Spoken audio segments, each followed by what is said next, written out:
Welcome to the Final Expense Sales Academy, the hub for mastering the art of final expense life insurance sales.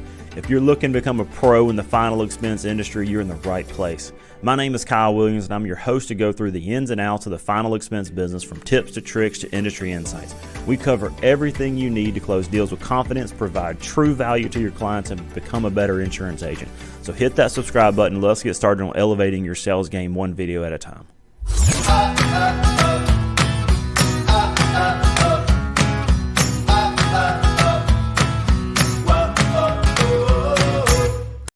Hey guys, in this episode, we are going to break down one of the most common objections you receive at the door: I cannot afford anything else. So this is one of the most common objections that you'll face at the door, and by knowing what some of the most common objections are, you can have your talking points dialed in. So agents who've done this for some time can execute a door approach with little to no thought. So experience will teach you what to say back to objections, and because you face it so many times, you can do it without really thinking, so you know what works and what doesn't. And it's like secondhand nature. But we can't teach you experience here, but what we can do is help you think through each situation and help you shorten that experience learning curve, so that way you become better faster. So the first thing that you have to have is you have to have a good solid door approach.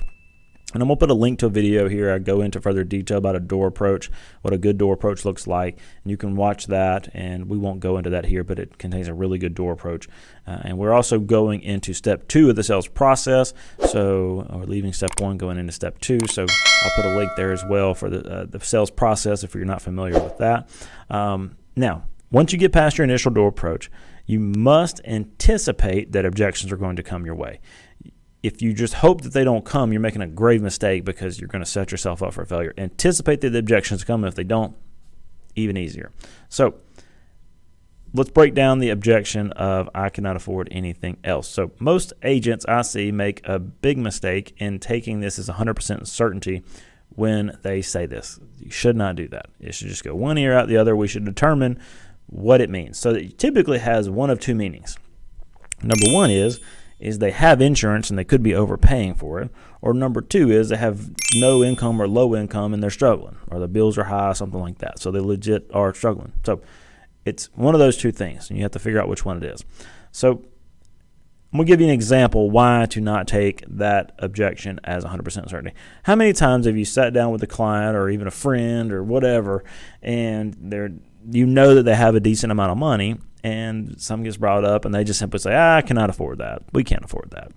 Knowing good and well that they could if they wanted to, they just choose not to. So that is proof that this is a mostly cover-up for an objection. So you have to figure out, is it just a cover-up or is it legit? And the only way that you figure that out is by asking questions, waiting it out, and seeing which one is really true. I mean, you can't open up their checkbook and see exactly what's going on there. But what you can do is ask very pointed questions and learn about the person to determine what the case is. So let's talk through how to overcome the objection with a talking path. So you do your initial door approach. You hit the objection of I cannot afford anything else. So the first thing that you should do is acknowledge the struggle with money. Okay. And say, yeah, I understand what's going on. That makes sense. But I'm assuming you are wanting an affordable plan to help take care of your final expenses, right? See how I pivoted there? And if they say yes, then say, okay, well, let's just take 5 or 7 minutes. Let's sit down and see what you're eligible for. That's all we got to do. If they say no to that, then I'd come back with a question. So you already have a plan in place to help take care of your final expenses? And if they say yes, then my response back, well, there's a good chance that we could save you some money on your plan and put some money back in your pocket each month. So give me 5 or 7 minutes and we'll see what we can do for you. Where can we sit down? And if they say no to that, and say, oh my goodness, what's your plan to help take care of your final expenses? You know, we can take 5 or 7 minutes. We can find something really affordable for you. We have something for everybody's budget. Let's just take 5 or 7 minutes and see what you're eligible for.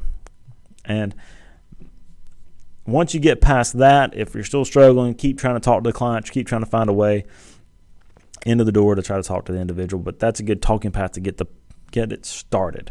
So if you have to keep going further, you just keep filling it out, and you just keep trying to find a way in the door. So as we wrap up here, if you have any questions, comment below. Be sure to subscribe so that way you catch all our latest content. If you receive something valuable here, share it with your friends, share it on social media, and we will see you in the next episode.